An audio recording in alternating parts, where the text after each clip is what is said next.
Wrth i nhw baratoi ymuno â Charfan Rygbi Cymru, gaethon ni sgwrs gyda dau o gyn-ddisgyblion maes y Gwendraeth, Kieran a Tom Rogers. Fi'n Kieran a fi'n dod o Ponabera. Fi'n Tom Rogers, byw yn Crosslands. Felly beth yw'ch atgofion cynnar chi o chwarae rygbi yn y cwm ac i'r ysgol? Atgof cyntaf sef fi, mae'n awr i ware i Clwb Rygbi Ponabera, pan i wedi 5 mlynedd oed. Atgof fi yw chwarae'n Cynithyn. Tro ware gyda pobl yn ysgol, fi'n credu ti'n cael y cyfle yna i ware gyda ffrindiau pob dydd, pobl o ti'n hala tro'r dydd gyda mynd o gwers i gwers, a fi'n credu oedd yn rhywbeth special iawn i cael y cyfle yna i ware gyda ffrindiau. Ie, na gyd yn ni mae'n neud o chwarae rygbi, yn ddim becso am ydy unrhyw beth arall. Oes unrhyw uchafbwyntiau yn sefyll mas am eich amser yn chwarae'r ysgol? Credu a cwpl, really, ond yr un fwyaf fi'n credu yn mynd i Canada gyda'r ysgol. Yn wedi gwarae mas yn Canada gyda'r grŵp athon ni gyda, fi'n credu yr un arall sy'n sefyll mas fi'n mynd i Roslyn Park, mi ware Sevens. Oedd yna'n cyfle gwych i wedi i ware mewn ysgolion arall tu fas i ardal chi, really. Ie, fi'n gytuno chwarae yn Canada. Oedd e'n neis bod mas na dy bechgyn a chi'n tyfu lan gyda a jyst chwarae rygbi mas fan'na he. A siwr deimlad yw e i gael chwarae gyda'ch gilydd nawr i dîm y Scarlets? Ie, fi'n credu bod yn gret.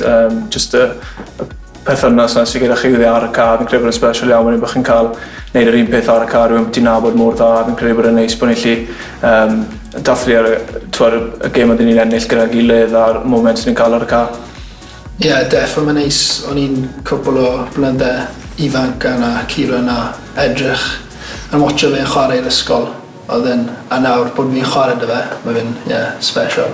Fi'n credu bod e'n teimlo fwy fel gartref pan mae boes rhwng chi, boes sy'n byw a'r boes chi.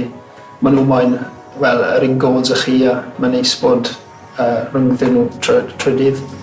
Ie, fi'n credu bod yn gret, achos i ni gyd i tyfu lan o ware rygbi yn yr ardal, a fi'n credu bod pob plentyn sydd wedi tyfu lan yn yr ardal yma moyn ware i'r Scarlets, a fi'n credu bod yn gret bod ni'n cael y cyfle yna i wneud yna gyda'n gilydd. Yng nghanol y bwrlwm, beth i chi'n disgwyl mlaen iddo fe fwyaf wrth gyrraedd Carfan tîm Cymru? I fi, just i mynd nôl mewn i'r camp. Mae'n neis fe siw gymaint 2 tro gyntaf es i mewn, a fi'n credu bod mynd nôl mewn wedi bod yn gyffroes iawn, a to'r yn gret pan weles i bod Tom yn y Carfan hefyd, achos o'n i'n proud iawn o fe, a o'n i'n teimlo'n ffapus rili bod wedi gweld nhw fe ar y garfan fyd, so fi'n disgwyl mlaen i fi mewn gyda Tom a gobeithio gawn ni cwpl o gemau gyda'n gilydd.